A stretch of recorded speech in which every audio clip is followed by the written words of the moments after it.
She looked at me and she said, Ryan, what does our core value say? Play it 100%. I'm all in. And obviously I cried more.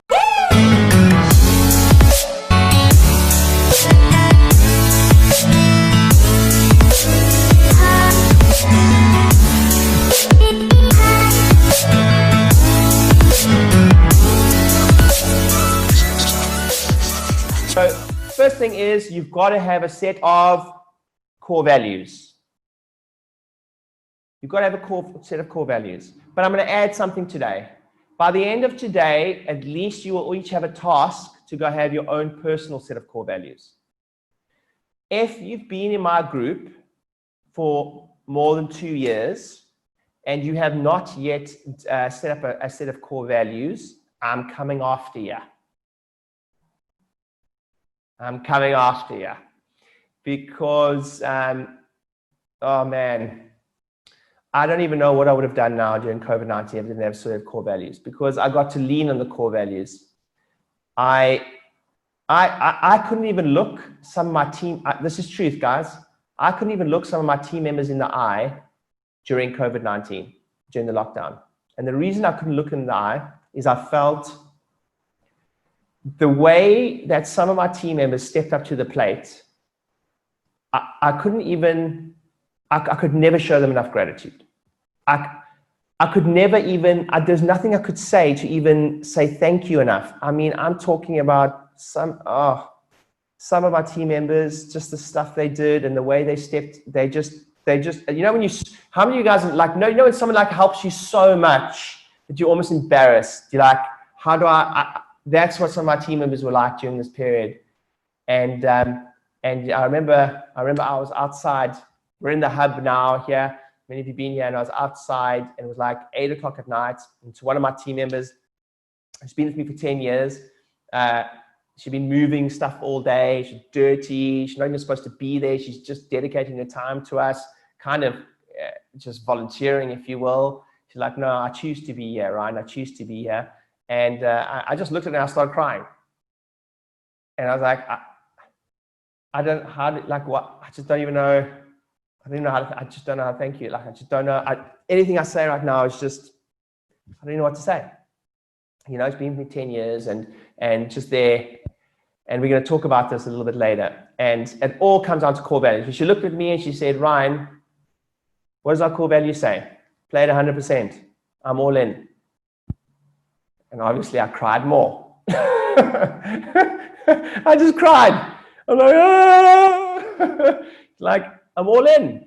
Like, the core values said that. Now, not everyone abides by your core values, but you at least have core values to police. The core values become the policeman, right? So here's the definition of core values. 5 to 10 statements that are either towards or away from the way you want to run the business. I don't have time to teach this now, but I am going to say this. On the membership page is a module on how to develop your core values. A couple things here. You want to answer these 2 questions. Here, how do you know if this place is, one question is, if you've got an existing team, how do you know when this place is rocking?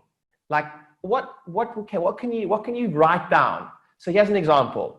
And I implore you to make your core values, like, don't make them too general. This is what the mistake people make. They say things like, we are ethical. Well, your definition of ethical and my definition of ethical are completely different. I want you to make them more simple. Like, we always show up early. We always play at 100%. So one for me, I've had a lot of you, for instance, when I was adjusting full time, just for me, I knew the shift was rocking when we were celebrating each other. So that became a core value. We always celebrate each other. I also know that whenever we're high-fiving and hugging, that was just a corny thing that I liked, right? So here's what you have to understand. Raise your hand if you're a little bit weird.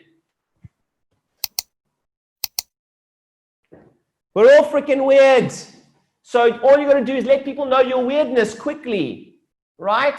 So I am irrational about timeliness when it comes like to live events, like, breaks, like it's heartbreaking for me. You know, you've got 400 people in the room, people come, I've just got to let my team, because it's not them, it's me. I'm a weirdo, not them. but I've got to let them know my weirdness. So some of you have to let your team know your weirdness a lot quicker. So answer that question. How do you know this place is rocking? Next question is, answer this, what pisses you off? I remember doing this once, and somebody was like, do you know what really pisses me off? Is when people don't throw their face paper away. It really pisses me off. I was like, just put the fucking face paper in the thing.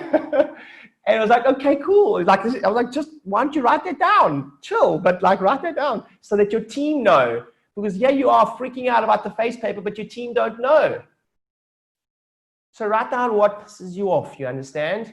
Because listen, your business is a reflection of you, whether you like it or not. And that's good news and bad news. When it's going well, you're in a good place. When it's not going well, the only person to blame is who? There's no £5 million turnover, 3,000 visits. There's no one else to blame. Like, oh, but Ryan, I can't blame. It's always my fault. It's always my fault. Always my fault. So it's always your fault too, which is good, which means if it's always your fault, guess what? Guess who's in control? Everybody do this, say, I am. It means you're in control. It means you are captain of your ship. You can change it. But the minute you say it's someone else's fault, you can't change anything. I'm just trying to see if there's too many kids. There's no kids. I am going to swear a little bit, by the way. I'm going to swear a little bit. I hope that's okay. So, okay, first thing is core values. So let's get, share my screen. So okay, cool. You guys can see that, yes? So let's go through this. So I'm going to send this to you guys. So don't worry. Afterwards, I'm going to send it to you guys. But these are our house of core values. There's also something called as a value speech. So all value speech is 3 to 4 statements describing the core value. So I want everyone to think of something now. So stop sharing for a second. So here's what I want. Everyone think of one thing right now that pops up. When I said, how do I know when this place is rocking? If you could write it down, answer this question. Before somebody joins your team and you want them to know, hey, listen, if you don't want to hug, this is the wrong place for you. Like I'm talking about something quirky, it's fun or whatever. What popped up for you? And then what popped up for you when I said what pisses you off? And then give a definition to it, right? So if it pisses me off that people are late, I can't say be on time. Okay, let me give you an example. Anna, your definition of be on time and my definition of be on time are different things. So I have to define what being on time is. So in my core values speech, it says being on time is being early. It's being early, right? Which means you need to be prepared and present, which means don't just arrive early. You need to, it's all in the statements. You need to be seated and ready and prepped prior to the start time. Don't arrive at 10 seconds before and then say I still need to go to the toilet, but I was on time. No, that's not on time. Early, prepared, and present. Right? There's a famous story about Sir Clive Woodward, who, when he first took the England became the winning team of the World Cup, he threw a big book into the middle of the circle and he said, that's how we're going to win the World Cup. And then he said, now we have to go write it. Hey guys, thanks for watching. Don't forget to hit the subscribe button and turn on the notifications so you know exactly when I'm coming on to give you a great tip.